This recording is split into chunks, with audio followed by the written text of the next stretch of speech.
Եթնիկ բջջումների վերջնական արդյունքները պարզ դարձավ, թե ովքեր են լինելու պատգամավոր, Վահագն Հովակիմյանն էլ եւս մեկ անգամ պնդեց, որ ընտրությունները եղել են արդար եւ թափանցիկ։ Ինչ ասեք։ Բացարձակապես այդպես չէ, տեսակետը չեմ ոչ միայն ես չեմ կիսում, դա ուղղակի հումորի ժանրից է, որովհետեւ ոչ միայն ընտրությունների բունորը, այլև ընտրությունների նախորդած ժամանակահատվածում Հայաստանում ուղղակի խեղվել է ընտրական իրավունքը եւ այն ահռելի ադմինիստրատիվ ռեսուրսները, որ հրապարակ էին նետվել, իրավական, կներեք ոչ հայերեն բառի համար, իրավական բեսպրիդելը, քաղաքական հետապնդումները, ատելության խոսքը, վարչական ռեսուրսների սարսափելի, եթե ոչ չօգտագործեմ այսպես խայտառակ եւ սարսափելի կիրառումը բացարձակապես ցույց են տալիս, որպեսզի մենք խոսենք ազատ եւ արդար ընտրությունների մասին։ Եվ վերջին փաստը նաև, երբ որ ընտրությունների գիշերը ժամը 2-ին ընտրական գործընթացին հաջորդող կենտրոնական ընտրական հանձնաժողովի ուրեմն ձայների հաշվարկը ժամը 2-ին դադարեցվեց, դա ուղղակի այն մասին էր, որ սառեցվում է ընտրական գործընթացը, հաշվարկը եւ այնտեղ նկարչության գործընթացը տեղի ունենում։ Այս միջավայրում եւ այս հետընտրական զարգացումներին, որի մի փաստին էլ առերեսվում ենք այս պահին, քաղաքական հետապնդումներ եւ այլն, այս ամենը բացարձակապես ոչ միայն չի խոսում ազատ եւ արդար ընտրությունների մասին, այլև ընդհանրապես սա մի իրականություն է, որը կիլոմետրերով հեռու է ժողովրդավարական լինելուց։ Ինչ գնահատական գտավ Գագիկ Ծառուկյանի շուրջ ծավալված այս գործընթացներին եւ կարող եք ասել, որ արդյոք կարող ենք կարծել, որ քաղաքական այսպես այլախոհությունը կարող է հանգեցնել ընդհանուր կալանավորման։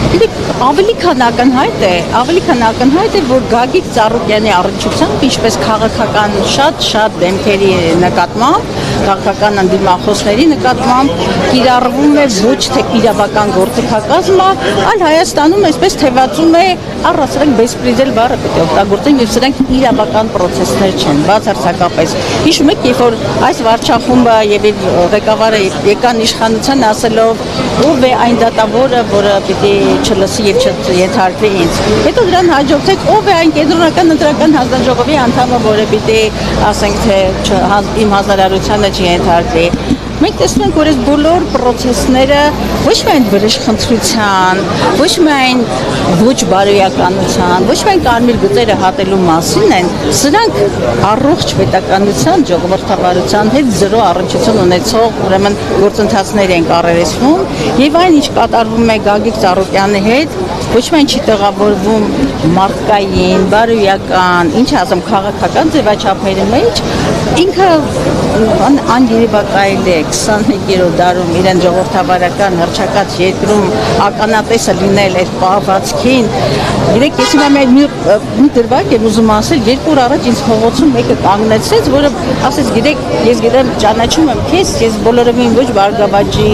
այսպես ձայն տված մեկն եմ, եւ ոչ Գագիկ Ծառուկյանին եմ ճանաչում, բայց տեսնելով այն պատկերը, թե ինչպես Գագիկ Ծառուկյանին փորձեցին ծնկի բերել, ասեց ապրելս էլ չի գալիս այս երկրում 70 էր, ես իր աչքերում աղցում տեսա եւ այսօր ոչ թե Գագիկ Ծառուկյանին են ծնկի փորձում բերել մեզ բոլորիս, որովհետեւ անարդարությունը, ոչ իրավականությունը, ինչ ասեմ, իրավունքների խեղվածությունը,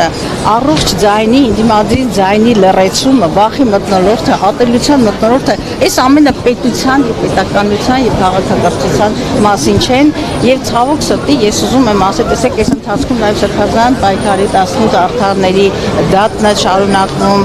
ամբողջ իրավական համակարգը դարձել է գործիք վարչախմբի եւ նրա առաջնորդի Նիկոլ Փաշինյանի ձեռքին։ Եվ ընդհանրապես մենք գնահատականը վաղուց ենք տվել, նորից պետք է հաստատեմ, Հայաստանում վաղուց խաթարվել է սահմանադրական կարգը։ Հայաստանում չի գործում սահմանադրությունը, Հայաստանում գործում է մեկ անձի, եւ գիտեք բոլորս թե ով է այդ անձը, մեկ անձի քաղաքական ճաշակը, ինչ ասեմ, կամայականությունները եւ երկրում փորձել գտնել իրավական գործընթացներ, ուղղակի Դոն անկեղծությունը։ Տեսնելով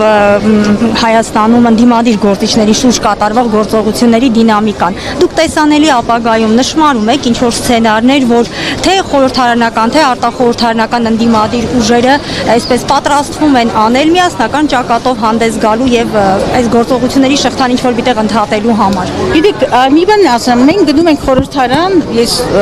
հայ-աղափական դաշնակցություն եմ ներկայացնում եւ նաեւ Հայաստան դաշինքը, մենք գնում ենք խորհրդարան, շարունակելու մեր պայքարը եւ համադրելու ինչպես փողոցային պայքարը, այնպես էլ խորհրդարանական ամբիոնը գործադրելու համար իսկապես երկրում իրականացնելու իշխանափոխություն։ Մենք երբեք չենք մերժել փողոցային պայքարը եւ process-ները իհարկե բնականաբար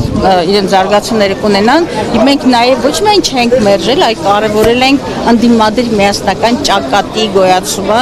եւ ես կարծում եմ, ես չեմ կարող հիմա շատ խաղաքարտեր բացել, բայց այլ տարբերակ չկա, քան ընդդիմադիր ճակատի